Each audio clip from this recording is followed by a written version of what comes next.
panjang lebar, pagi-pagi kita berpaluin, kita akan mendengarkan bagaimana publikasi artikel jurnal ini ya, strateginya seperti apa gitu. Karena selalu sulit sekali masuk ke jurnal-jurnal yang strategi. Pada jurnal-jurnal internasional yang terindeks itu sulit sekali gitu. Saya merasakan untuk masuk sejak ke Q1, innalillahi wa inna ilaihi raji'un, susah banget. Padahal saya sudah menerbitkan 93 jenis jurnal kemana-mana gitu. Tapi untuk ke Q1 itu, wah, kayaknya berat banget itu. Sebenarnya saya juga harus belajar kalau tidak ada tamu di pagi hari ini. Jadi gitu teman-teman sekalian, mari kita dengarkan apa yang akan disampaikan oleh beliau. Jangan takut, tanyakan segala sesuatu yang berkaitan dengan publikasi ilmiah. Alhamdulillah, tulis sudah mulai bagus dalam kriteria publikasi ilmiah, tapi tetap ini harus ditingkatkan terus. Jangan sampai pacar kami dengan problem, oh kenapa ini judul riset belum ada saja, gitu ya, mohon maaf. Yang mudah-mudahan ini harus bisa diikuti oleh semua, oleh kita, gitu. Jadi jangan terus ketinggalan, jangan terus kita berkembang. Dan beliau menyiapkan waktu di bulan Mei ya, Mei, Juni, Juli untuk berkunjung ke kita, baik dalam bentuk studi general atau mungkin visi profesor atau dalam kegiatan-kegiatan ilmiah yang lain. Oleh karena itu mari kita manfaatkan sebaik-baiknya dan mudah-mudahan ilmunya bermanfaat dan kita bisa menggali berbagai hal yang berkaitan dengan rekognisi dosen atau publikasi karya ilmiah. Itu saja yang saya bisa sampaikan. Terima kasih sekali lagi kepada teman-teman yang sudah hadir baik melalui Zoom maupun yang hadir secara langsung di ruangan ini. Terima kasih. Saya ucapkan kegiatan kita ini dari pagi hingga sore ya. Saya sudah beli makanan 200 sebenarnya kalau bayar ini, tapi yang hadir hanya banyak bati ini makanan ya, bukannya maksudnya bukan banyak bati, banyak sisa ini nanti. Saya sudah menyiapkan makanan hampir 200 kalau kembali ya, tapi alhamdulillah yang hadir ada 50, 60 lah. Yang penting kita serius, mulai dari mulai sekarang. Ibu Dekan nanti share ilmunya kepada para dosen, Pak Dekan juga share ilmunya kepada dosen, pimpinan lembaga juga share ilmunya kepada tenaga yang lain, terutama dosen untuk berbagi pengalaman di pagi hari ini. Jadi, Bapak Ibu sekalian, karena hari Jumat mungkin tinggal beberapa jam, tapi setelah itu kita makan siang dan kita start lagi nanti jam 1. Bila tapi kalau dia membawa pulang, Assalamualaikum warahmatullahi wabarakatuh. Hadirin yang berbahagia, selanjutnya acara inti kita pada hari ini, workshop strategi publikasi artikel jurnal terindeks bersama narasumber kita yaitu Bapak Halimin Herjanto PhD yang akan didampingi oleh seorang moderator yaitu Bapak Faisal Tommy Saputra SIKOM MSI. Kepada keduanya kami silakan. Assalamualaikum warahmatullahi wabarakatuh. Selamat pagi Bapak Ibu sekalian yang kami hormati, Bapak Rektor Prof. Dr. Mustafa Kamil kepada salam PG dan Bapak Ibu sekalian yang kami banggakan. Selamat pagi dan salam sejahtera bagi kita semua. Gimana kabarnya Bapak Ibu pagi hari ini? Alhamdulillah baik ya. Semoga senang sekali kita sudah berada di tempat yang insya Allah dimuliakan Allah ini. Perkenalkan, nama saya Faisal Tommy Saputra yang akan memandu workshop pada hari ini yang nanti kita ada dua sesi. Sesi pertama yang nanti sebelum ibadah sholat Jumat nanti kita break, kemudian dilanjut di pukul 1. Nah, di workshop kali ini kita akan membahas tema tentang strategi publikasi artikel ke jurnal terindeks. Yang tadi mungkin sudah disampaikan oleh Bapak Rektor, pentingnya kita di Tridharma Perguruan Tinggi ada kewajiban. Salah satunya adalah kewajiban untuk meneliti. Nah, di sini sudah hadir di tengah-tengah kita jauh-jauh dari San Antonio, Texas, Prof. Halimin Herjanto, PhD, yang sebenarnya aslinya dari Tasikmalaya, Prof. Tasikmalaya, dan kemudian imigrasi ke New Zealand, Prof. New Zealand sejak tahun, kalau di sini saya mencatat riwayat pendidikannya ada dari diploma di Homeschooling Institute of Tavi tahun 97, di New Zealand juga, kemudian bachelor di Manukau Institute of Technology, magister dan sampai doktor PhD itu di Auckland University of Technology. Kemudian riwayat pekerjaan, jadi sebelum keluar ke beberapa puluh negara itu dari tahun 91 sampai tahun 96 itu di Tasikmalaya. Kemudian dari tahun 97 sampai 2001 itu di Jepang, pernah juga di Carrefour Jepang, kemudian sampai tahun 2010 di New Zealand, terakhir di INC National Bank.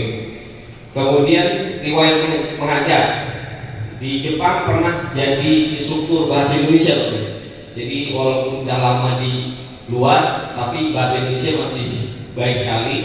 Kemudian di Auckland University of Technology sebagai asisten lecturer sampai jadi teaching assistant. Kemudian McKinley University Amerika Serikat sebagai asisten profesor. Kemudian Marist College di USA juga, sampai terakhir sekarang di University of the Incarnate Word San Antonio, Texas, Amerika Serikat. Berbagai penghargaan sudah didapatkan oleh Dr. Halimi Haryanto. Salah satunya adalah the most passionate professor dari McKinley University. Kemudian tergabung dalam berbagai asosiasi marketing di New Zealand, di Asia, bahkan di Amerika Serikat. Kemudian yang terpenting ini editorial team dari berbagai jurnal reputasi. Beberapa diantaranya ada Journal of Sustainable Management Studies, kemudian ada juga Journal of Management and Entrepreneurship itu dari Indonesia, yang selanjutnya ada Journal of Management dari UKM University of Kebangsaan Malaysia ya, dari Malaysia. Kemudian ada juga Eco Reviewer yang banyak sekali tadi sudah disebut oleh Prof. Kamil, dan publikasi jurnal kurang lebih ada 30 lebih paper, book chapter, dan age index 9. Nah banyak sekali kalau saya sebutkan, mungkin nanti bisa lihat ya di Halimi Haryanto Halimi Haryanto Halimi website.com, itu ada lengkap sekali kalau mau baca tentang profil beliau. Untuk itu kami persilahkan kepada Bapak Halimi Haryanto PhD untuk menyampaikan kurang lebih materi sekitar 60 menit bro. 60 menit sebenarnya. Jadi untuk sesi tanya jawab nanti Bapak Ibu boleh menyiapkan pertanyaan untuk di sesi yang selanjutnya. Sekaligus bisa lebih akrab nanti kita berdiskusinya. Oke, kepada Dr. Halimi Haryanto kami persilahkan. Oke, terima kasih ya. Bentar, saya lagi belajar dulu.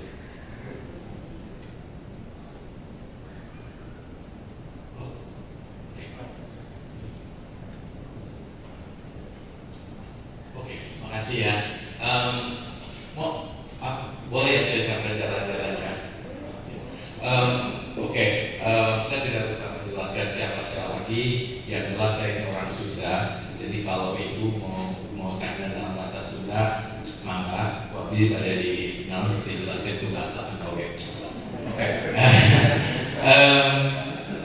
Sebelumnya saya ingin berterima kasih sekali kepada Pak Rektor, Pak Asep, dan Pak Wakil Rektor, juga dengan Pak Moderator ini yang sudah berbaik hati memberikan kesempatan saya untuk berbicara dan membagikan sedikit pengalaman saya kepada ibu-ibu dan bapak-bapak sekalian. Nah, sebelum saya akan memulai, ada beberapa catatan yang saya ingin bapak-bapak dan ibu-ibu perhatikannya. Pertama, sekarang ini adalah eranya era selfie, era handphone, take a picture, bener nggak? Ya kan? Nah, saya ingin meminta kepada bapak-bapak dan ibu-ibu, silakan Anda mengambil foto saya. Nanti saya akan ambil $5 per foto ya. Saya meminta kepada bapak-bapak, ibu-ibu untuk menahan diri tidak upload picture saya ke sosial media atau share kepada siapapun sampai bulan Juni tanggal 15. Kenapa? Karena waktu itu saya akan pulang ke Amerika. Saya datang ke sini, ke Indonesia dengan visa turis. Zaman dulu Indonesia punya government baik hati, masuk ke Indonesia dengan turis bisa memberikan serma seperti ini. Tapi kalau sekarang ada salah satu ketemu di website dan ketemu dengan imigrasi, besok saya dibawa ke bandara dan pulang dulu. Dan saya tidak bisa balik ke Indonesia untuk 6 tahun. Itu terserah ibu dan bapak-bapak. Ya, itu pertama. Kedua, saya juga ingin meminta kepada bapak-bapak dan ibu-ibu untuk memberikan pengertian yang sebesar-besarnya kalau cerita yang akan saya jelaskan sekarang kepada bapak-bapak dan ibu-ibu berdasarkan hasil daripada pengalaman saya. Ada beberapa yang berasal dari literature, tapi saya ingin menjelaskan secara pengalaman. Jadi mungkin kalau bapak-bapak dan ibu-ibu mendengarkan dari seseorang yang lain mungkin ada berbeda. Ya, itu kedua. Dan ketiga, mohon maaf kalau bahasa Indonesia saya ini tidak selancar bahasa Sunda saya. Saya akan mencoba sebaik mungkin karena teman-teman saya yang di San Antonio bilang bahasa Indonesia kamu itu bahasa Indonesia zaman penjajahan. Udah outdated, Pak. Sekarang kamu harus mengerti somong, katanya itu sama baper, and so on and so forth ya. Jadi maaf sekali.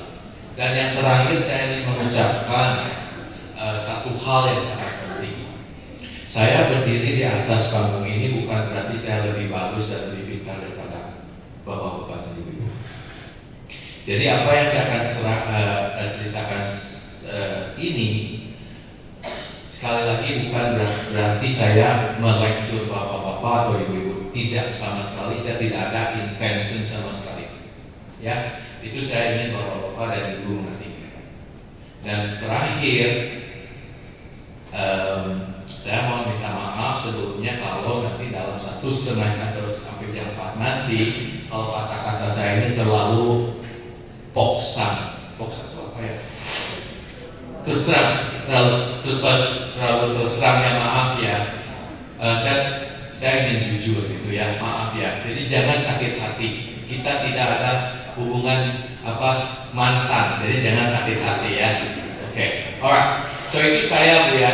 Nah, untuk sesi pertama ini dalam sesi kita kali ini saya akan bagi 3 sesi Bu dan Pak ya. Pertama saya akan menjelaskan sesi pertama itu akan secara singkat. Saya ingin menceritakan kenapa sih publikasi itu penting buat kita. Kedua, saya akan menceritakan strategi saya sebagai penulis, ya. Dan terakhir, saya akan menceritakan perjalanan makalah bapak-bapak dan ibu-ibu ketika dikirim ke jurnal. Saya akan menceritakan dari sisi saya sebagai editor dan reviewers, ya. Oke ya bapak-bapak ibu ya. Oke. Dan sekali lagi maaf kalau saya agak limbo ya, karena saya masih agak jet lag. Tadi jam berapa ya? Jam 1 saya udah bangun. Ya, saya sudah bangun, saya udah makan bapia, udah makan segala macam. Jadi selama ini sebelum saya makin tidur gitu ya, maaf. Oke. Alright. Jadi begini ya Pak ya. Kenapa sih kita perlu gitu ya? Oh ini jadi kita skip aja, ini skip aja karena kita udah tahu ya tadi. Nah sekarang yang paling penting ini, kenapa sih kita perlu publish? Itu penting. Nah saya ingat pengalaman saya dulu waktu saya pertama ya di karir sebagai dosen. Saya berpikir saya akan melakukan secara minimum. Artinya kalau universitas cari saya 1 tahun ya aja kasih saya 1 asal saya nggak dipecat, beres. Itu kan, itu saya. Tapi itu sebetulnya itu adalah resep untuk kegagalan kita. Nah, kenapa kita perlu gitu? Kenapa kita perlu untuk publikasi? Dan itu ternyata begini. Kalau di negara-negara yang well developed, yang dimana akademiknya sudah sangat diperlukan ya, atau diinginkan atau diharuskan oleh universitas, kita satu ada anekdot yang namanya ini publish or perish. Bikinlah publikasi atau goodbye, kerjanya dipotong. Tidak ada lagi posisi buat Anda. Kita tidak bisa ngajar lagi. Ya, artinya dipecat. Nah, saya kasih perbandingan. Di Amerika itu dan di Selandia Baru waktu saya ngajar itu ada yang namanya PBRF atau atau satu komite yang akan menentukan berapa banyak kita harus publik dan berapa banyak dari publikasi itu harus di jurnal A, atau dari kalau Scopus itu Q1 ya, Q2 dan segala macamnya. Kalau kita tidak bisa mencapai hal itu, kita dikasih warning. Kita kalau nggak dapat itu ya kita goodbye. Nah, tapi tidak semua universitas seperti itu. Ada universitas yang mengorientasi secara teaching. Nah, teaching orientation universitas juga mengharuskan kita untuk publikasi. Ya, jadi kita tidak ada jalan tikusnya untuk lari dari publikasi. Mau nggak mau kita harus publikasi, itu ya. Nah, kenapa sih kita perlu publikasi? Menurut Pak Temor ini katanya ada 3, dan saya setuju dengan dia. Pertama, untuk personal. Saya ini orang Timur, Pak. Saya ini orang Indonesia. Hati saya masih hati Indonesia, masih suka opak, keranginan, sambal mata, you name it. Saya masih suka semua. Ya. Tapi kita sebagai individual, kita juga harus menunjukkan kalau kita tuh bisa, betul nggak? Kenapa bapak-bapak dan ibu-ibu ambil PhD? Kenapa bapak-bapak dan ibu-ibu ambil sampai ke master? Itu kan satu kepuasan sendiri kan. Terus apa? Terus kita dapat diplomanya taruh di ruang tamu gitu. Di tempat saya bekerja itu sudah tidak bisa ya. Karena di tempat kita publikasi itu identitas kita. Itu siapa saya. Terus terang yang seperti dari Bapak katakan, saya berapa banyak gitu ya publikasi itu belum apa-apa. Belum apa-apa. Ya, belum apa-apa sama sekali. Terus terang saya hampir ada 100 dari publikasi dan conference segala macam, itu belum apa-apa. Itu belum terkenal. Tapi itu sebagai identitas saya. Itulah yang saya membuat. Dan saya merasa bangga luar biasa karena itu adalah penemuan saya. Terutama kalau orang cited, kalau orang ambil referensi dari kita ya, itu suka sekali. Kalau pengusaha, mereka suka lihat saldo kan. Oh, saldo saya makin gede. Saya nggak ada duitnya. Saya lihat Google Index sama Scopus Index. Setiap kali kalau H-Index naik, saya pesta. Itu karena identitas. Itu artinya validasi daripada komunitas akademik sedunia untuk setuju dengan bapak-bapak dan ibu-ibu. Ini bukan kecil, ya kan? Kita tidak tahu mereka, tapi dia mengakui. Itu penting, betul kan? Itu identitas. Bagi saya itu penting sekali. Dan saya terus terang ke bapak-bapak dan ibu-ibu. Saya bilang ke istri saya, kalau saya meninggal di batu nisan ya, di belakangnya tolong tulis semua publikasi saya. Iya, karena apa? Karena kalau saya orang kaya, mereka akan koma. Karena batu nisan saya bagus. Tapi saya bukan orang kaya, orang bisa kencingi nisan saya. Tapi kalau ada publikasi dia mikir, saya bukan orang biasa, ya kan? Jadi itu identitas buat saya. Maaf ya kalau saya sambil joke sedikit ya. Itu identitas itu penting sekali. Dan identitas ini akan membuat karir saya, nanti akan saya ceritakan. Kedua, itu sangat penting secara praktikal. Karena apa? Karena kita membantu komunitas. Dan seperti Pak Rektor bilang, kita tuh ada kewajiban untuk ke masyarakat ya Pak ya. Untuk ke masyarakat itu penting. Itu penting sekali. Saya sangat berbahagia sampai hari ini karena salah satu publikasi saya yang namanya panic buying ketika COVID-19 ini pertama itu, saya melakukan penelitian dengan kognitif ya, thinking style, dan beberapa artikel menyebut nama saya sangat bangga sekali. Seorang anak dari Tasikmalaya, bangga sekali, itu identitas. Karena kalau kita bisa membantu, berarti kita membantu ekonomi negara, mengurangi unemployment dan segala macam. Memang kelihatannya klise, tapi itu besar sekali. Dan ketiga, di Amerika itu Bu, Pak, orang cari universitas itu kenapa? Orang cari universitas itu kelihatan kalau dosennya bisa riset apa. Kalau kita masuk universitas yang dosennya tidak ada riset, sekarang dia sedikit sama sedikit ini universitas close down. Karena mereka berpikir, ini textbook, baca aja textbook, ngapain saya datang? Saya di Amerika sekarang aja tidak pakai textbook. Tidak, saya pakai semua riset.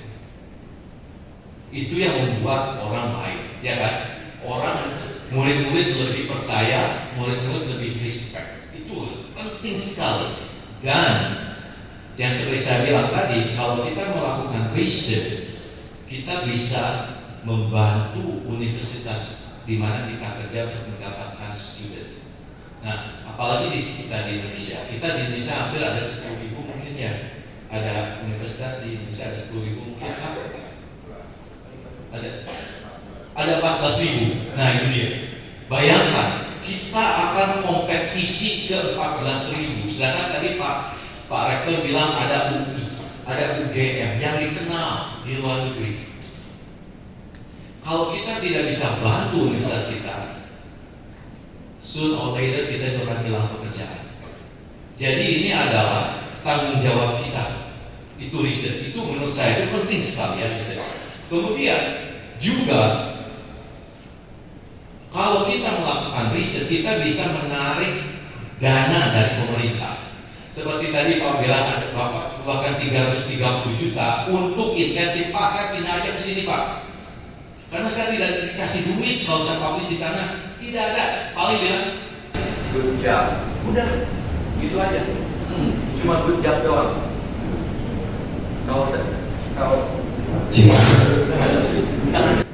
Mungkin saya terlalu berat ya. Jadi cuma bilang itu aja, good job, well done. Udah. Di sini katanya dapat insentif ya. Saya pindah sini aja. Lebih enak dong, ya kan? Ini sangat generous, ini sangat luar biasa baik hati loh. Itu ya.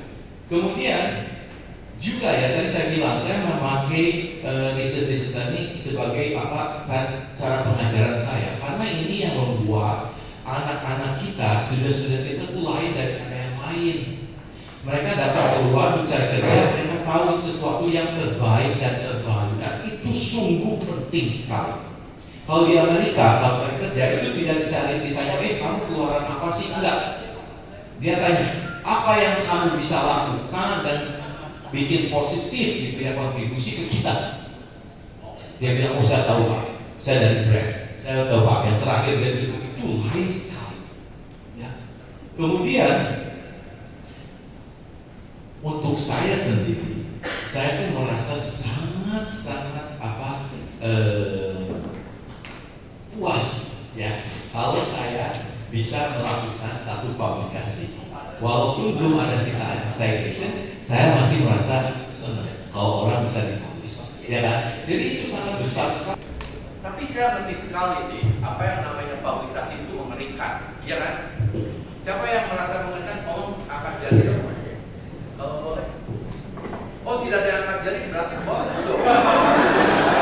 Terus terang saya masih merasa ngeri kok. Oh, nah sekarang setelah saya bilang semua angkat tangan. What happen ini ya? Gitu. Terus terang ya, publikasi itu sangat mengerikan. Kenapa mengerikan? Karena satu, takut di reject, ya kan? Ya kan? Nah, sekarang saya tanya, bapak-bapak dan ibu pernah jatuh cinta nggak? Nah, pernah ditolak nggak? Ya kan, life must go on, ya kan? Jadi kalau di reject nggak apa-apa, itu satu proses, ya kan? Itu satu proses. Semakin Anda di reject, sebetulnya itu semakin matang dan semakin bagus tulisan Anda. Itu saya jamin. Kalau bapak-bapak dan ibu-ibu di reject terus berhenti, saya jamin belum kawin sampai hari ini.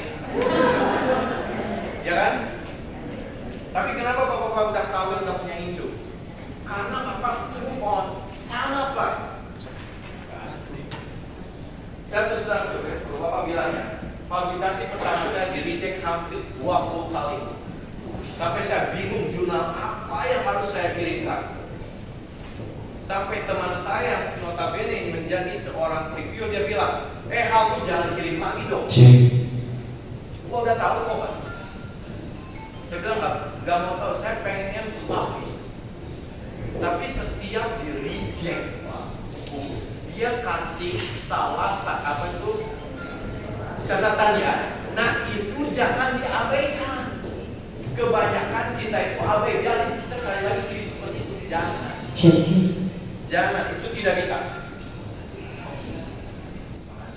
Makasih ya. Jangan Pak. Jadi kalau di reject dia kasih catatan address Pak. Ya. Itu yang tadi itu buang waktu dan belum pasti lagi. Makanya kita benci kan. Tapi itu proses. Kita nggak bisa ngomong apa. Nah, kemudian ya kalau kita takut ya, saya akan berani ngomong. Saya taruhkan kepala saya sih. Kalau kita takut, kita berhenti, saya jamin Bapak dan Ibu tidak ada motivasi lagi untuk menulis. Kita hanya cukup berhenti untuk 1 minggu Pak. 1 minggu saja. Kemudian tidak akan menulis lagi. Alasan demi alasan datang. Anak saya sakit, kucing saya mau minta dan sebagainya. Ya kan? Sebagai contoh Pak ya, saya terbang dari Amerika tanggal 17 Mei kemarin. Saya tinggal di Bali 4 hari, saya sering sama Bu Ana. Saya waktu jalan sama istri saya ketemu ide. Langsung saya pulang ke kamar, saya tulis ide saya kirimkan ke collaborator saya. Itu mau nggak mau, karena itu currency kita, itu identity kita loh. Ya kan, bapak-bapak udah, ibu-ibu udah bawa PhD loh. Itu tanggung jawab, menurut saya ya. Nah, tapi bapak kok ngomongnya gitu? Apa bapak tidak pernah kecewa? Kecewa setiap kali. Saya lebih banyak di decline daripada di publish.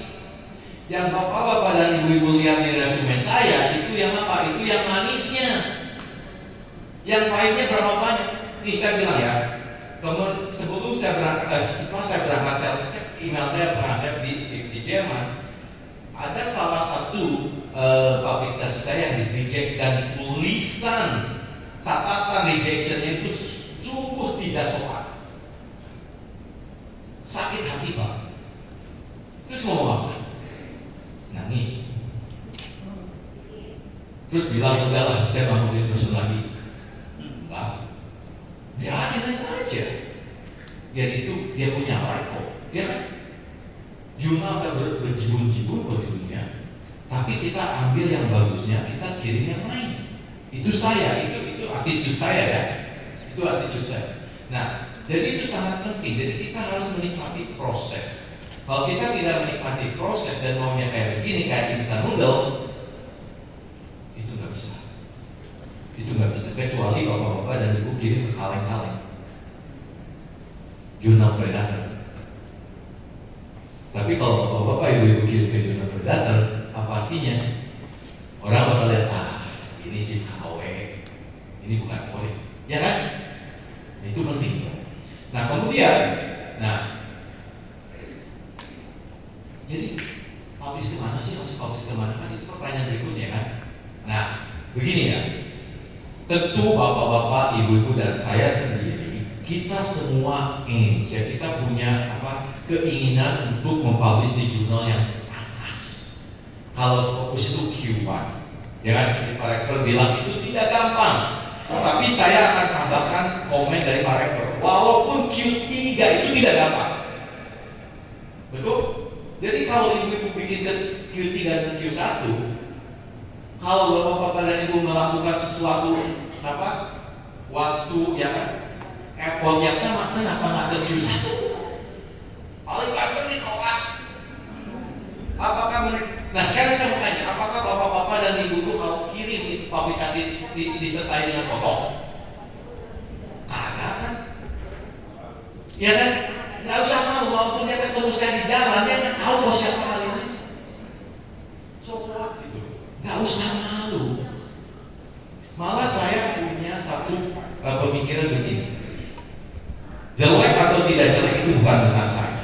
Saya akan kirim ke yang terbaik dulu. Biarin dia mencak-mencak, biarin dia marah-marah.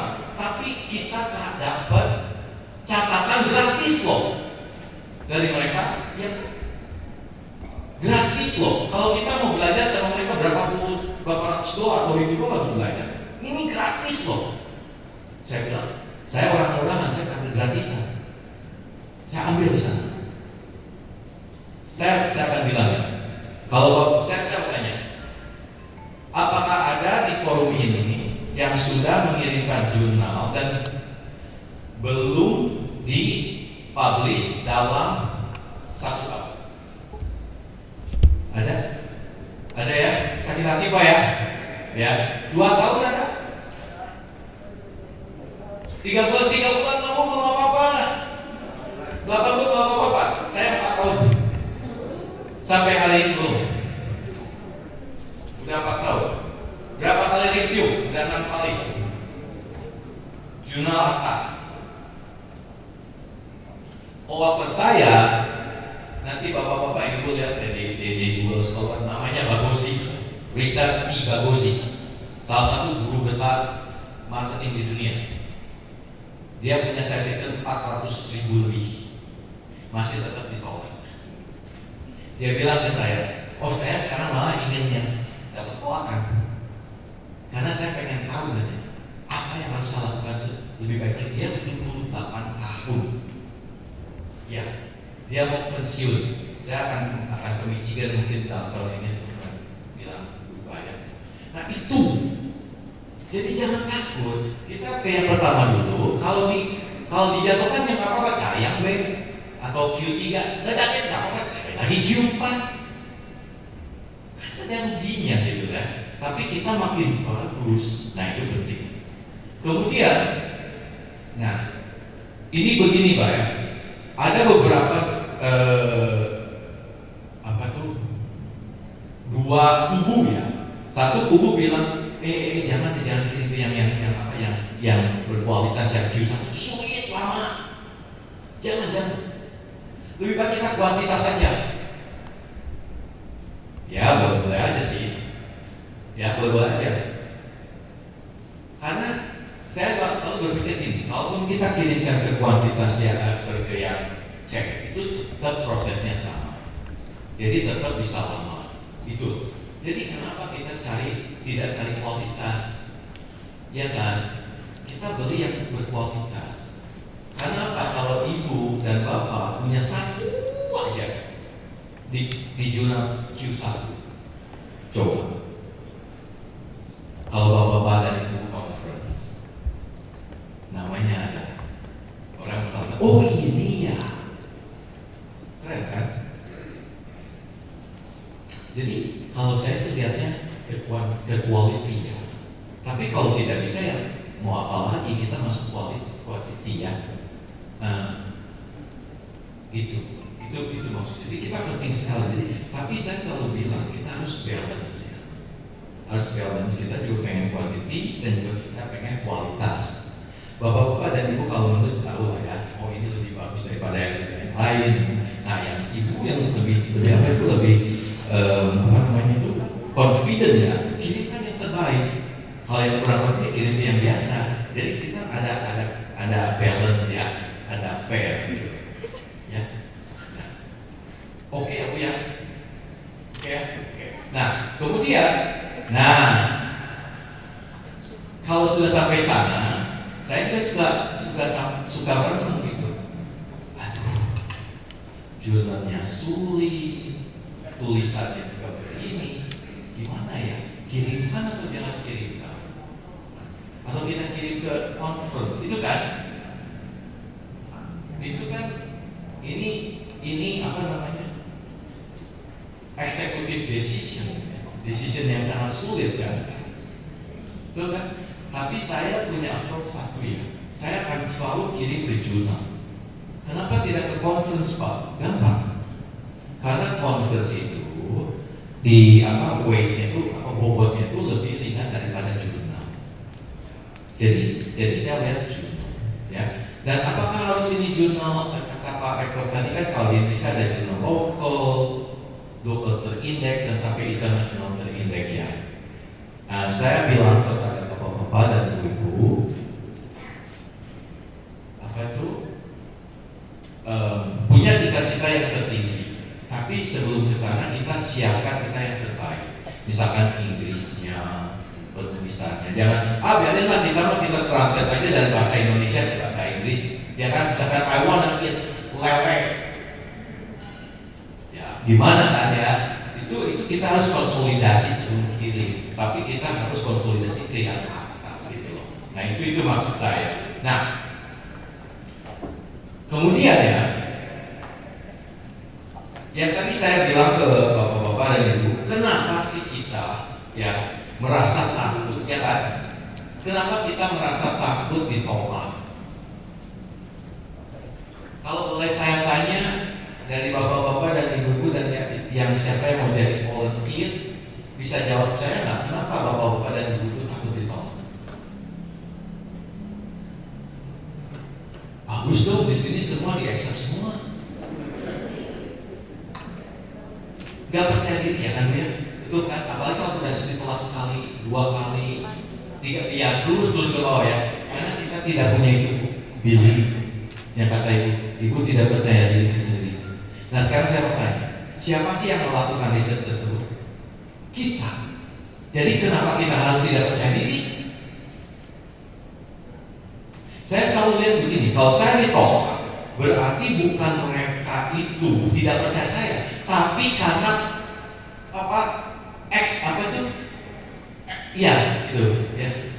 penulisan saya, komunikasi saya tidak baik. Kalau saya berkomunikasi secara baik dan jelas dan meyakinkan, itu diambil, betul nggak? Tapi kalau ditolak kita jangan, itu bukan berarti riset kita jelek loh, belum tentu loh, ya kan? Tapi kita udah judge sendiri, kita udah bilang ke diri, kita mah nggak bagus lah, kita mah dari universitas kecil lah, kita bagus tuh, mendingan itu Pak bagus, jadi jalan saya untuk masuk A lebih banyak. Itu kan ibu kasih jalan ke kompetitor. Jangan. Kalau udah ditolak itu berarti bukan ibu. Jangan ambil personal. Mereka nggak tahu kita kok. Saya terus terang ya, saya ada satu paper ditolak Pak Asri. Saya tahu yang ditolak. Saya tahu persis karena dia pernah nulis bareng sama saya.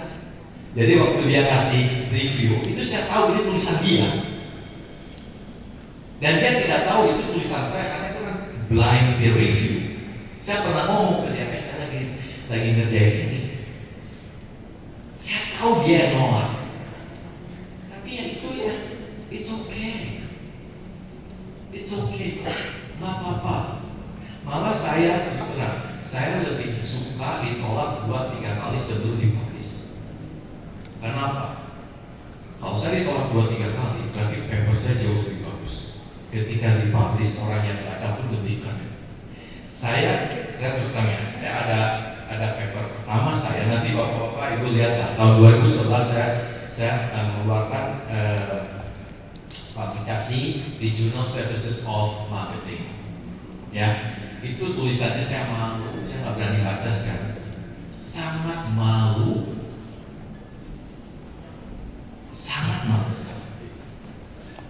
Tapi dari sana saya belajar, akhirnya sampai hari ini gitu loh. Dan itu harus ada penolakan. Kalau tidak ada penolakan mana saya tahu, ya kan? Dan gratis lagi. Itu yang saya maksud di sana. Jadi itu. Dan kedua ya, kenapa kita tidak percaya diri? Karena kita tahu bahwa tulisan kita itu tidak ada yang baru. Tidak ada novelty. Kita bicaranya di sana aja terus, nggak bisa itu. Kita tidak bisa pakai lagi mesin ketik di zaman hari ini. Jadi mesin ketik tinggalkan. Ya itu menurut saya ya. Jadi kita harus terus dari di sana. Nah itu. Nah kemudian Pak ya, saya mau percaya diri tetap nih. Gimana dong? Apakah saya harus kerjasama dengan dia? Silakan. 46% Bu ya, 46% Pak ya, publication yang ada di jurnal-jurnal itu co-author, bukan single author. Bayangin, 46%, setengahnya. Jadi apakah kita perlu malu? Tidak kok. Saya tidak ada single author, Pak. Saya tidak ada. Karena saya percaya satu. Dua otak jauh lebih penting dari satu. Jauh lebih bagus. Jadi jangan takut kalau kita mau kerjasama dengan orang lain, ada beberapa yang perlu kita ingat. Pertama, kualitas daripada si co-author itu, karena kita ingin mengimprove daripada artikel kita, benar nggak? Nah, takutnya gini, saya jadi co-author Anda deh, tapi saya pengen tahu jadi deh. Yang itu bukan co-author, itu benalu, ya kan? Bilang tidak langsung. Co-author itu harus fair, itu bisa improve kita. Kemudian, nah yang paling penting daripada co-authorship ini kan dia bawa nuansa baru, bawa warna baru, itu yang penting. Karena kita mau tidak mau kita tidak bisa lihat satu fenomena dari 360 degree sisinya. Jadi kita harus lihat di sana. Kemudian, nah ada beberapa yang co-author, yang apalagi co-author yang tinggi ya, mereka mungkin tidak kerja ke kita, tidak se-intens, tapi dia kasih ide yang kuat gitu. Itu penting sekali. Saya kasih cerita ya. Tahun 2021 atau tahun 2020 silakan Anda saya akan dilihat. Saya publish dengan Profesor Baruzi. Saya menginvestigasi rasa malu, ya, rasa malu keinginan kita untuk tidak melakukan copycat atau digital piracy. 6 kali kita ditolak, dan Profesor Baruzi selalu memberikan value yang bagus. Nah, itulah yang penting daripada co-authorship. Kemudian kita harus adil dalam pembagian kerjaan dan semuanya. Nah, tapi yang paling penting yang kita tahu ini ya, yang paling penting kita tuh harus fair satu sama lain, maintain relationship, terutama dengan co-author yang pasif, yang telepon, oh ya saya kerjakan besok telepon lagi, oh lusa minggu depan, ada kan? Nah di kampus masih enak, masih bisa ketemu. Kalau di luar negeri gimana? Ya kan, itu yang sulit. Tapi ya kita tahu dari attitude mereka. Tapi kita haruslah sabar, karena kita tidak tahu, mungkin mereka ada kesibukan yang lain. Itulah. Nah, sampai sini dulu ada pertanyaan. Saya ingin ini sama waktunya. Nggak ada ya? Yakin? Oke. Nah, kemudian paham. Kalau Anda menulis gimana sih? Mungkin itu kan pertanyaannya kan. Nah, saya bilang ya, Pak ya, kalau menulis itu untuk saya itu pertama saya membutuhkan waktu dan keadaan yang tenang. Tidak bisa saya push ya, tidak bisa. Saya pertama-tama meminta atau menginginkan suasana yang tenang. Saya tidak ada merasa itu tergesa-gesa, tidak ada terbebani. Bagaimana caranya? Saya bangun pagi sekali ya. Sekitar jam 3 saya sudah bangun waktu di Amerika. Itu adalah waktu yang terbaik buat saya. Apalagi setelah saya berdoa ya, saya merasa tenang. Saya buka, baru mulai tulis. Walaupun itu, saya jamin itu masih makan waktu. Bisa 2 bulan, 3 bulan. Nah sekarang saya mau tanya, apakah ada di sini bapak-bapak dan ibu-ibu yang akan mencoba menulis, kemudian di Word file-nya itu, ketika menulis beberapa kata harus salah lagi, buang lagi. Ada ya? Ada nggak yang begitu? Ada ya? Udah satu paragraf udah kelihatannya bagus, nggak enak, ganti lagi. Untuk menuliskan introduction-nya aja bisa berbulan-bulan, ya kan? Ada kan? Nah, saya itu saya ya, saya takut sama ibu kalau saya itu begitu. Tapi tidak apa-apa, yang penting bapak-bapak dan ibu tulis idenya. Itu penting. Karena kalau kita tidak tulis ide, kita hilang ya. Kita hilang. Nah, saya kasih tip nanti ya bagaimana tulis introduction. Nah, jadi akan memakan waktu yang cukup lama dan jangan takut karena itu sudah biasa. Nah,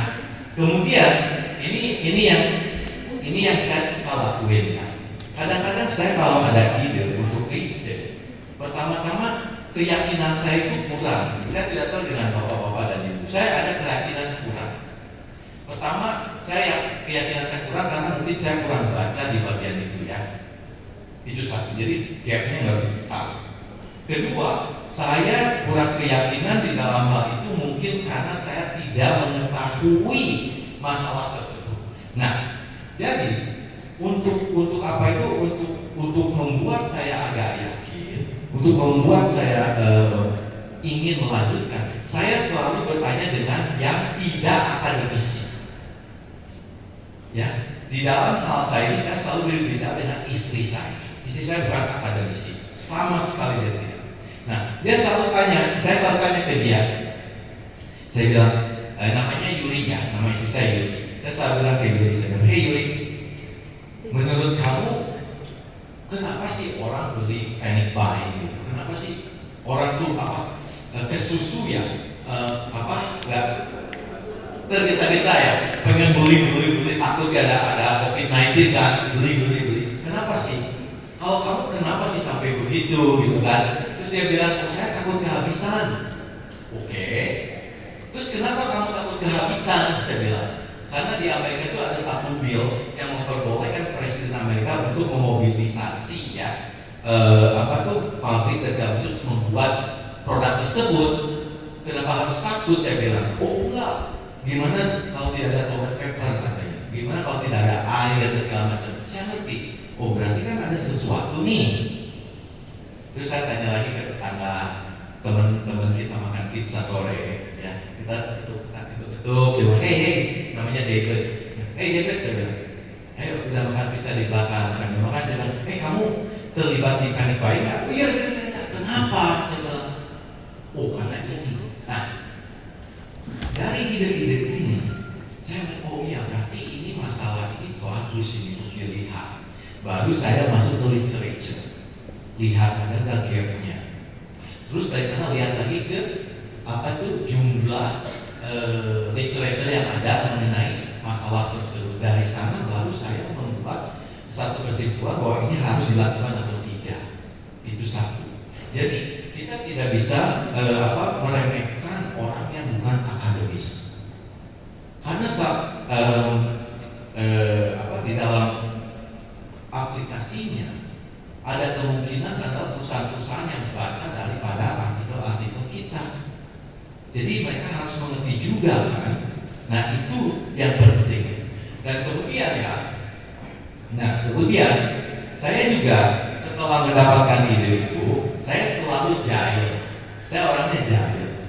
Saya jahil ke teman-teman cerita, kamu riset apa sih? Oh riset ini. Saya punya riset ini. Coba menurut Anda gimana? Gimana saya harus approach-nya? Gimana saya harus harus memulainya? Dan metode apa? Apa yang terbaik? Siapa yang harus kita tanya? Saya tanya ke teman-teman ya. Saya tanya ke teman, apa sih tolong tuh bantu dong. Oh dia bilang, Hal, lu kerjain apa sekarang? Nah, saya bilang hari ini saya bocorkan ya. Saya lagi mengerjakan atau investigasi mengenai di influence. Pengaruh daripada rasa atau emosi senang kita kepada Uber. Ada Uber kan di sini ya, atau Grab ya.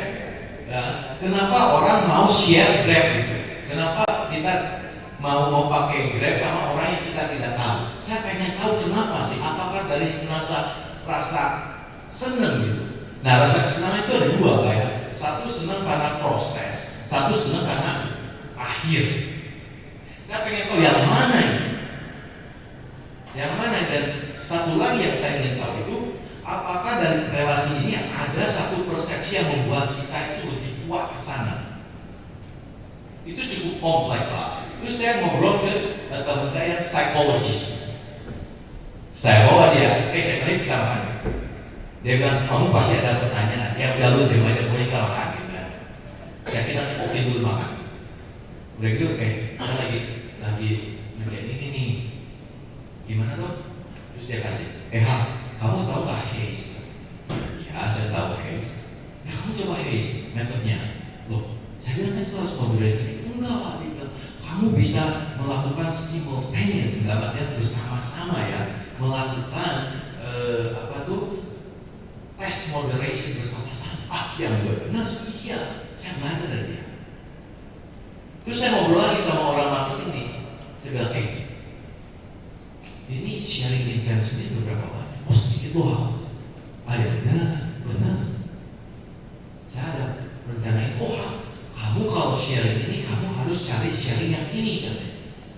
Nah, itu semua saya kumpulkan sebelum saya menulis loh. Jadi itu ada proses ya. Karena itu kalau menurut saya itu sebagai preliminary review dari mereka. Nah, setelah saya dapat sana, baru saya bikin ide. Oh, ini begini, ini kesini jalannya, ini kesini gitu ya.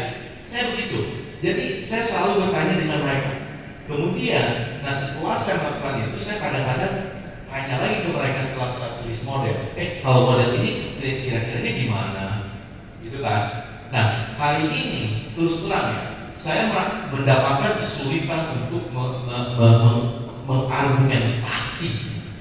Jadi saya kerjasama dengan seorang Malaysia baru lulus dari UK. Nah, orang ini memang expert dari bidang happiness. Wah, setelah banyak, muda sekali. Umurnya baru 31. Muda sekali. Saya berbicara dengan dia banyak bahasa, namanya Akila ya. Dia bilang, Akila, ini gimana? Oh, dia bilang, lu kalau cari happiness, ini harus begini caranya. Oh gitu maksudnya. Jadi jadilah author. Nah itu cerita saya kenapa saya melakukan hal-hal tersebut. Nah kemudian setelah bapak-bapak dan ibu-ibu ada sedikit gambaran kan, oh ini riset saya mau kemana. Nah ini penting sekali. Ini sebelum kita kerjakan, sebelum kita menuliskan kata-kata pertama, kita harus melihat jurnal apa yang kira-kira kita mau kirimkan. Kenapa? Karena nanti ibu dan bapak sudah tulis banyak ya, jurnalnya nggak ada. Harus cari jurnal lain. Nanti reference startnya minta lain. Manuskrip punya strukturnya minta lain. Jadi apa kerja lagi? Ya kan? Jangan. Tunjukkan dari pertama. Oh, saya mau kesini. Jadi itu kita tulis juga menurut mereka punya keinginan. Ingat kita ini jualan loh. Kita publish itu jualan, betul nggak? Tidak semua publikasi kita diterima karena kita tidak bisa jualan. Kita harus jualan. Kita harus meyakinkan mereka kalau paper kita tuh bagus gitu. Nah, kemudian ya. Nah ini maaf kata, bukan berarti Inggris saya lebih bagus, tidak. Saya masih belajar. Inggris bukan my mother language ya. My mother language adalah Sunda. Nah, pentingnya begini Bu ya. Bahasa Inggris itu adalah bahasa internasional. Dan salah satu keuntungan dari bahasa Inggris ini adalah dipakai untuk bahasa akademia. Iya kan? Nah, oleh karena itu, karena kita lahir dan besar di Indonesia, jadi maaf saja kita harus mengikuti mereka. Ya. Nah, waktu saya jadi review dan segala macam, memang kita ada masalah dengan Inggris, tapi tidak apa-apa. Yang penting kalau saya itu kalau baca tulisan-tulisan itu saya selalu baca dari jurnal-jurnal terkemuka, jurnal-jurnal yang berbasis bahasa Inggris. Bukan berarti jurnal kita atau bahasa kita jelek, tidak, sama sekali saya tidak bermaksud ke sana. Tapi karena jurnal-jurnal ini terindeksasi oleh luar negeri dan internasional, dan itulah menjadi standar yang kita harus pakai. Nah, ketika kita baca jurnal-jurnal mereka, memang ada kesulitan mengerti dan segala macam. Tidak apa-apa. Sekarang banyak yang namanya Google Translate. Masuk ke sana kita bisa. Nah, dengan itu kita bisa belajar bagaimana orang tersebut itu menuliskan cerita mereka. Karena manuskrip bapak-bapak dan ibu itu adalah novel kita yang kita buat. Betul? Itu kan cerita kita. Saya tidak tahu dengan bapak-bapak dan ibu-ibu, waktu saya muda, saya tuh baca novel, ya, baca novel kayak Lima Sekawan, terus apa tuh, ya kayak begitulah. Saya baca begitu, tapi mereka menuliskan sampai kita tuh sampai baca sampai besoknya dibaca, ya kan? Kenapa? Karena kita attracted gitu. Nah itu kita baca dari sana, kita lihat, oh begini mereka cara tulisnya. Kemudian kita juga bisa lihat, oh inilah yang mereka mengemukakan poin-poinnya. Jadi kita bisa belajar daripada bagaimana mereka itu menulis. Dan ini penting. Kenapa ini penting? Karena mohon maaf, cara penulisan manuskrip itu dan cara penulisan kita belajar bahasa itu berbeda sekali di Indonesia dan di luar negeri, ya kan? Nah kalau di luar negeri itu ada satu courses yang mengkhususkan untuk menulis, itu penting sekali, apalagi menulis transkrip. Jadi kita penting, dan sekali lagi tolong jangan merasa kecil hati. Sebetulnya terus terang kita itu banyak yang namanya keunggulan. Kenapa keunggulan? Karena kita mengerti dua bahasa. Ini anekdot aja ya, supaya tidak ngantuk ya. Bapak-bapak dan ibu-ibu percaya nggak kalau saya bilang begini? Saya ini trilingual ya. Saya belajar saya berbahasa 4 bahasa. Bahasa Indonesia yang seperti ini, maaf kalau ada yang tidak mengerti. Terus bahasa Inggris juga broken, bahasa Jepang dan bahasa Sunda. Percaya nggak bapak-bapak dan ibu, ketika saya berbicara bahasa Indonesia dan berbicara bahasa Jepang atau bahasa Inggris, attitude saya setiap saya berbeda. Ya, kenapa? Betul, karena language itu adalah mencerahkan kepada kita. Nah, ini juga sama. Kita yang mempunyai pengertian bahasa lain, kita bisa tahu di mana remnya, di mana kita bisa oper giginya. Itu jadi bahasa kita lebih melo, lebih enak didengar, lebih sopan, ya kan? Itu penting. Jadi jangan saya bukan native lah, saya nggak bisa. Aduh, Bu, jangan, Pak, jangan begitu. Bapak tuh percaya diri, penting, itu penting. Nah itu yang saya ingin ceritakan di sana. Dan menurut research, untuk kita merasa nyaman menulis itu setelah kita menulis 20.000 jam. Jadi kita harus ada 20.000 jam terbang. Udah, saya tidak mau deh.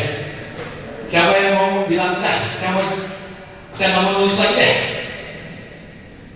Tapi saya jamin setelah tidak perlu 20.000. Tapi kalau kita tulis, kita suka. Saya berikan kesaksian ya.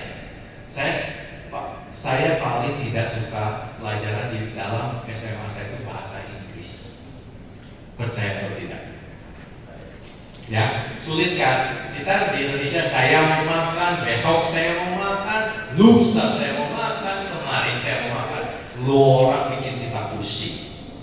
Eat, have eaten dan segala macam, ya kan? Pusing. Tapi Pak, Bu, setelah kita menguasainya, sebetulnya itu jelas. Dan kemudian waktu nulis, saya tuh sulit sekali. Pelajaran bahasa Indonesia, apalagi mengarang, itu saya kalau tidak dapat 40 atau 50 itu sudah bagus. Saya benci sekali menulis. Saya bilang, ngapain nulis, kita ada telepon, telepon aja udah. Tapi sekarang siapa yang teks? Siapa yang telepon sekarang? Tidak ada teks, ya kan? Nulis. Nah, nulis Pak ya, Bu ya, ada apanya? Ada teknik tersendiri.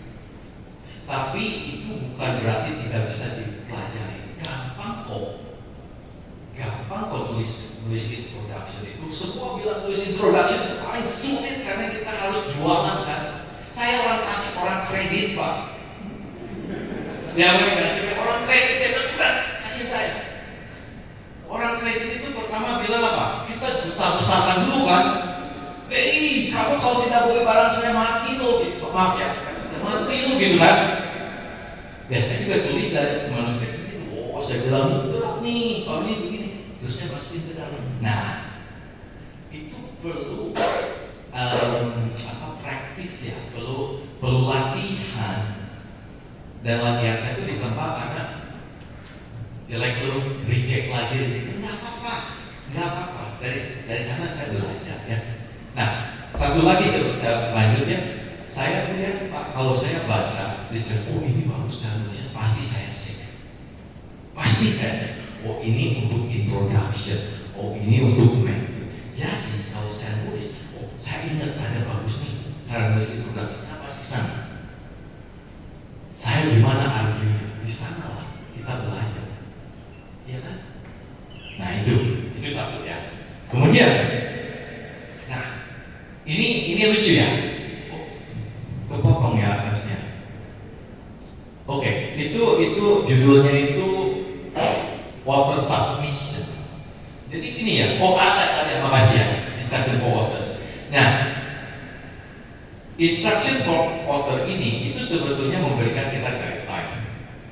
Kamu kalau mengirimkan kita inilah cerita-ceritanya. Tapi believe it or not, ya, masih banyak orang tidak baca ini. Jadi sebagai editor saya baguslah ini mempermudah kerja saya, decline, reject. Tidak. Kenapa mereka ada begini? Karena saya ingin cerita sebentar ya. Kenapa mereka memberikan instruction for authors itu karena jurnal itu mempunyai keterbatasan. Dia kebanyakan jurnal itu mempunyai mungkin sampai 250 halaman dalam satu publication, satu volume.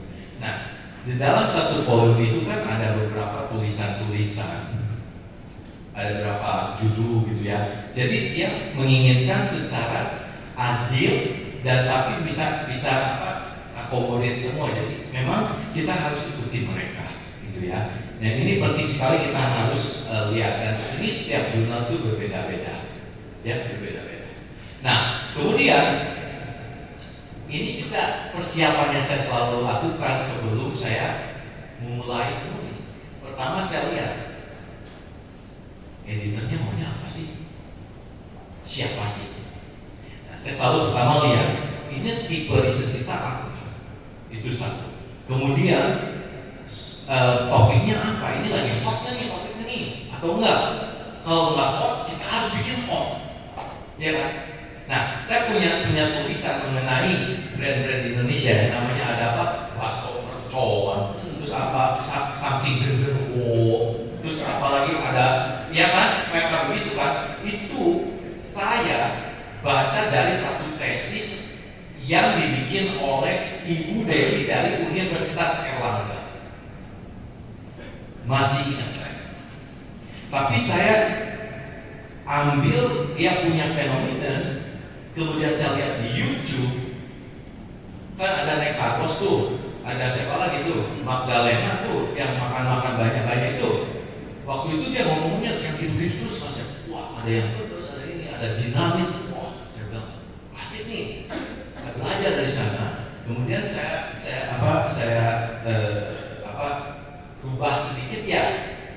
Kemudian saya kirimkan ke Reuters, masuk. Saya sampai kaget, wah asik juga nih. Nah itu topiknya apa, bikin kita hot gitu. Kemudian ininya apa, tujuan. Apa sih tujuan kita mengirimkan itu? Itu riset gap kan? Itu riset gap.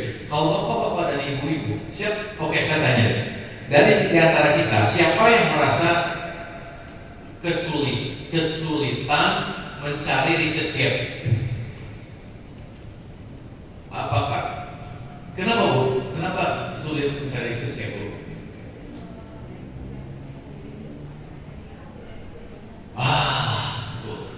Betul.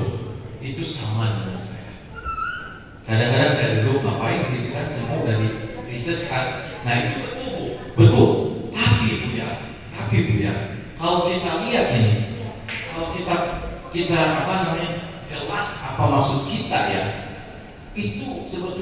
gapnya keluar. Misalkan kita mau lihat kualitas universitas misalnya, banyak yang itu kan. Saya ada satu jurnal sekarang lagi major revision ya, di International Journal of Marketing Education. Ini Q2 atau Q1, saya nggak tahu. Kita pakai ABDC ya, kita nggak pakai Scopus. Nah, si reviewernya bilang ke kita, konten kamu sangat menarik. Karena saya lihat personal value ya. Tapi dia bilang saya tidak tahu apa sih yang kamu inginkan dari sini. Jadi saya position saya ganti, saya bikin di reposition gitu, diganti supaya lebih jelas gitu. Nah itu jadi kerja 2 kali kan. Makanya sebelum itu kita harus tahu dulu apa sih sebetulnya mereka yang inginkan. Kemudian dari bagaimana cara menulis kita risalnya, berapa panjang yang kita harus ituin. Nah, saya mau tanya, siapa yang mempunyai kesulitan dengan panjang daripada manuskrip? Dapatnya ibu dan bapak menulis terlalu panjang atau terlalu sedikit? Tidak ada ya, bagus. Saya selalu. Ini sebetulnya nanti tahun depan Pak, kalau saya pulang sini saya akan lihat loh. Saya akan lihat loh di Google Scholar, saya akan ketik Universitas Islam or Islamic University Sheikh Yusuf, ya. Saya akan lihat itu. Gampang. Saya tadi udah tanya berapa banyak, tidak ada yang jawab. Oke dong. Nah, ya kan? Nah, ini utang loh. Nah, nanti saya akan belajar ke ibu sama bapak-bapak ya. Nah, itu short long ya. Saya selalu menulis panjang. Saya bilang ya, lebih baik kita nulis panjang daripada pendek, karena panjang gampang potong. Kalau pendek mati kita, ya kan? Nah itu satu, kita harus kita lagi. Dan kemudian cara menulis kita. Ini ingat ya, kalau menulis itu jurnal itu ada yang menginginkan kita terus dalam active voice, namanya I am, daripada passive voice, like something worse gitu ya. Itu kita harus ikuti juga. Hati-hati dengan tersebut. Kemudian yang saya tahu kebanyakan rekan kita dari Indonesia itu nulisnya dari passive voice, something gitu kan. Kita saya ke sana atau saya dibelikan, saya itu di akademik jurnal itu jarang terpakai. Jadi daripada saya bilang saya dibelikan, lebih baik saya mau beli gitu. Ya itu aja. Kemudian ya, nah ini juga kita penting sekali. 5 menit ya sudah. Saya penting lagi satu lagi yang harus kita ingat dalam penulisan literatur itu strukturnya di mana. Ada jurnal yang komplit kayak begini dari abstrak dan segala macam ya. Jadi kalau menulis ini, saya selalu tulis dari abstrak dulu. Saya abstrak yang namanya sangat draft gitu ya. Biarin aja. Kemudian nulis sampai akhir. Itu saya ya. Tapi itu kan tergantung bapak-bapak dan ibu sendiri. Nah, tapi kalau saya boleh bilang secara gampangnya, carilah dan tulislah bagian yang bapak-bapak dan ibu-ibu yakini bahwa itu yang paling gampang dan paling ibu sukai. Karena itu yang membuat motivasi kita. Kalau kita memulai dengan yang sulit, saya jamin besok susah habis tuh. Yang suka tuh, saya suka introduction. Jadi saya introduction dulu tulis. Biar nanti setelah selesai kita balik lagi, kita bikin lagi, gitu. Nah, mungkin itu aja dulu. Nanti kita lanjutkan. Itu dulu ya Pak ya. Karena kita jam 11 kan ya. Ya Pak ya, jam 11 ya. Oke, itu dulu ya. Ya, masih. Baik, terima kasih. Beli pot dulu. Oke, terima kasih Dr. Hak. Dipanggilannya Dr. Hak. Mungkin karena waktu kita mempersiapkan untuk istirahat dulu ya, Bapak Ibu sekalian dan sholat Jumat, dan masih banyak sih materinya. Kalau nggak salah ada 100 slide ya. Dokter ini ada 100 slide.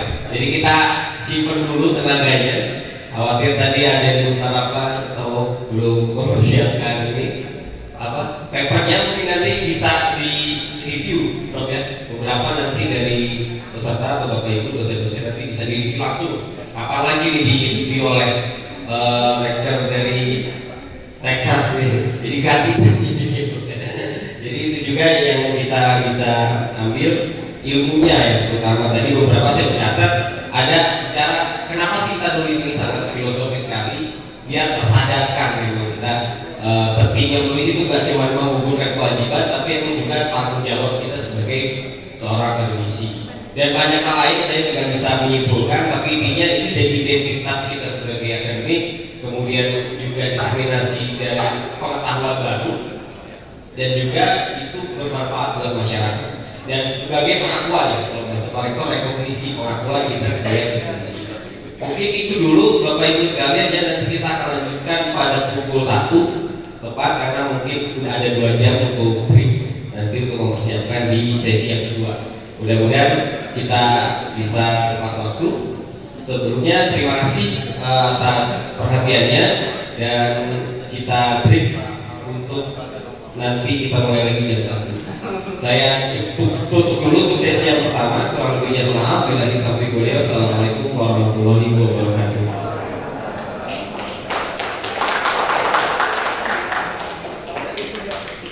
Baik, punten Bapak